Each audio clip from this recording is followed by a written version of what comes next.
Hello दोस्तों, नमस्कार, आदाब, सत श्री अकाल। आज आप लोगों के लिए एक नया केस लेकर गया हूँ। हर रोज़, हर दिन, हर एक केस नया होता है, क्योंकि हर केस में आपका जो डायग्नोसिस जो होता है वो अलग होता है, और साथ में उसका लाइन ऑफ ट्रीटमेंट जो होता है, ड्रग्स एंड चॉइस जो होता है, वो भी आपको अलग देखने को मिलेगा। यह जो आप केस जो आप देख रहे हैं, यह वेजाइनल प्रोलेप्स का केस है। वेजाइनल प्रोलेप्स आपका प्रेगनेंसी में भी देखने को मिलता है और पाचुरेशन के बाद भी देखने को मिलता है। यह जो केस आप देख रहे हैं, ये पाचुरेशन के बाद का जो है वेजाइनल प्रोलेप्स है, जिसे बहुत लोग इसे बेला भी बोलते हैं कि बेला जो है इसका बाहर आ गया है। ये हमारे टीम के सदस्य हैं जो इसको साफ़ सफाई कर रहे हैं। कहीं भी आप सीखते हैं तो आप खुद अपने हाथों से करते हैं तो आप उस पर ज़्यादा तेज़ी से आप सीखेंगे। अगर केवल आप देखते रह जाएं तो उसके अंदर क्या सेटिंग किस तरह करना है वो आप कुछ नहीं कर पाएंगे, क्योंकि जैसे ही आप अपने फील्ड में अप्लाई करेंगे आप धीरे धीरे नर्वस होते चला जाएंगे, क्योंकि जैसे ही आपका रिज़ल्ट नहीं आएगा तो उसमें जो है आपकी परेशानी खड़ा होगा। क्योंकि जहाँ पर आप सीख रहे हैं वहाँ पर तो आपका गुरु है, लेकिन जैसे आप फील्ड में आते हैं तो वहाँ आप शुरू कर रहे हैं तो आपको काफ़ी परेशानी होगा, क्योंकि अगर आप अपने हाथों से नहीं किए हैं तो आपको करने में काफ़ी परेशानी का सामना करना पड़ेगा। तो ये हमारे टीम के जो सदस्य हैं ये सीखने के लिए आए हैं और ये अपने हाथों से इसे वेजाइनल प्रोलेप्स को सफाई कर रहे हैं, और ये सफाई करके उसे धीरे धीरे अंदर की ओर ले जाएंगे और पूरी तरह से ये ठीक होने वाला केस है। और बहुत लोगों का कहना ये भी है कि वेजाइनल प्रोलेप्स ठीक नहीं होता है। वेजाइनल प्रोलेप्स ठीक नहीं होने का कारण ये भी हो सकता है कि जैसे ही आप इसे, बहुत लोगों इसे कैल्शियम की कमी के कारण जो होता है कि पशुओं में देखने को मिलता है। कैल्शियम की जब कमी होता है तो जो लिगामेंट होता है जिससे वेजाइनल जुड़ा हुआ रहता है वो लूज हो जाता है, जिसके कारण जो होता है वेजाइनल प्रोलेप्स हो जाता है। वेजाइनल प्रोलेप्स जो की पहचान है कि वो फुटबॉल की तरह जो है, पहले बॉल की तरह दिखता है और धीरे धीरे वो फुटबॉल की तरह साइज में हो जाता है और वो गोलाकार में होता है। उसकी सबसे बड़ी पहचान है। प्रोलेप्स जो होते हैं ये आपको डायग्नोसिस करने आना चाहिए कि प्रोलेप्स कितने प्रकार के होते हैं, हर प्रोलेप्स का क्या क्या लक्षण आते हैं, ये आपको जानकारी होना चाहिए। अगर आपको प्रोलेप्स के बारे में पूरी जानकारी नहीं है तो उसके बारे में आप सही से डायग्नोसिस करने में आपको दिक्कत होगा। प्रोलेप्स जो होता है वो 3 तरह के होता है, लेकिन एक चौथे प्रोलेप्स होता है।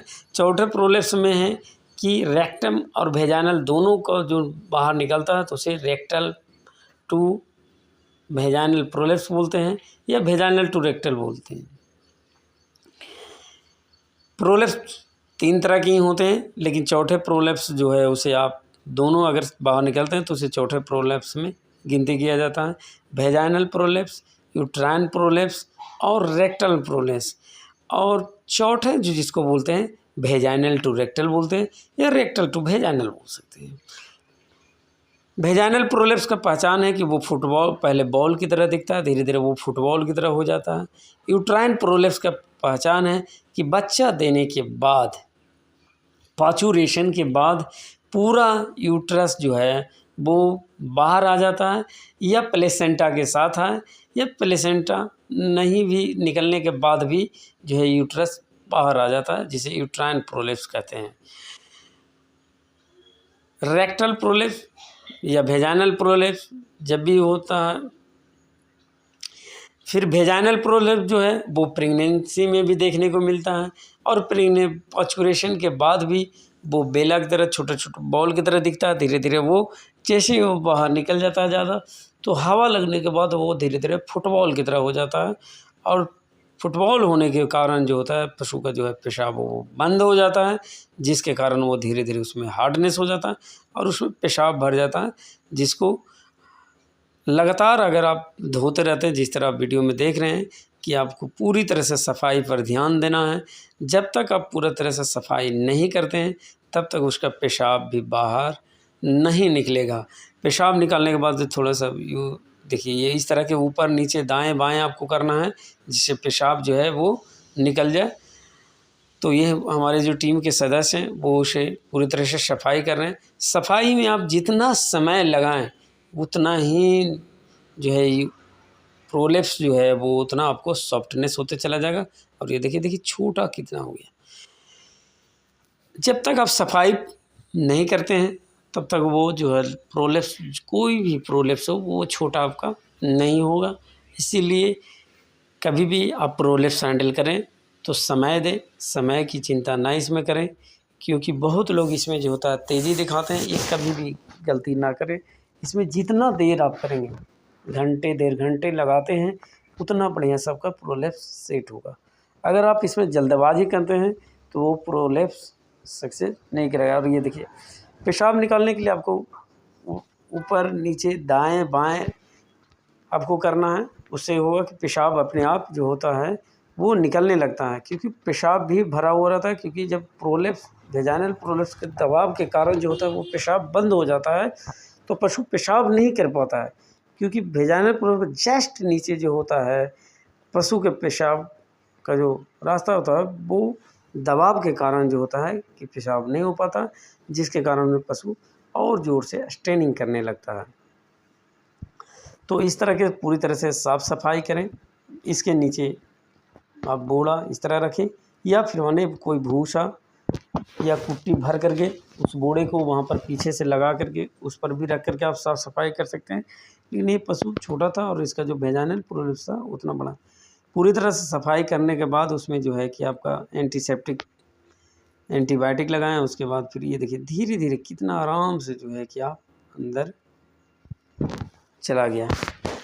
इस तरह करके आपको जितना समय तक आप इसको साफ़ करेंगे उतना आपको लिए बेहतर होगा। इसको ट्रीटमेंट के लिए आपको इस्तेमाल करना है, सबसे पहले तो पूरी तरह से पानी से धोएं, उसके बाद एनएस से सफाई करें, फिर मेट्रोन से सफाई करें। पूरी तरह से सफाई करने के बाद उसको आप जो है प्रोलेप्स जो है वेजाइनल को वो अंदर करें। और अंदर जो है उसका लास्ट जो पोजीशन होता है, जो वीडियो में आप देख रहे हैं, उस लास्ट पोजीशन में हाथ लगा करके उसे अंदर करना है। साइड से कभी अंदर ना करें, क्योंकि जैसे ही आप इसे वहाँ से लगा करके आप अंदर करेंगे तो ये पूरी तरह से सेट हो जाता है। उसके बाद पेटी ज़रूर लगाया करेंगे। बेल्ट वो भी कपड़ा के लगाया करें, रस्सी की कभी ना लगाएं। रस्सी इसको बेल्ट लगाने के बाद ये देखिए पूरी तरह से पशु जो है खड़ा हो गए करें। किसी भी तरह का फिर ये दिक्कत नहीं होता है। ट्रीटमेंट में आपको कैल्शियम का इस्तेमाल करना है, एंटीबायोटिक का इस्तेमाल करना है, एनेस्थीसिया का इस्तेमाल करना है, और साथ में इसे हेमोपैथिक दवा भी आपको लगातार देना है। इस तरह के अधिक जानकारी के लिए चैनल को सब्सक्राइब और लाइक करें। धन्यवाद।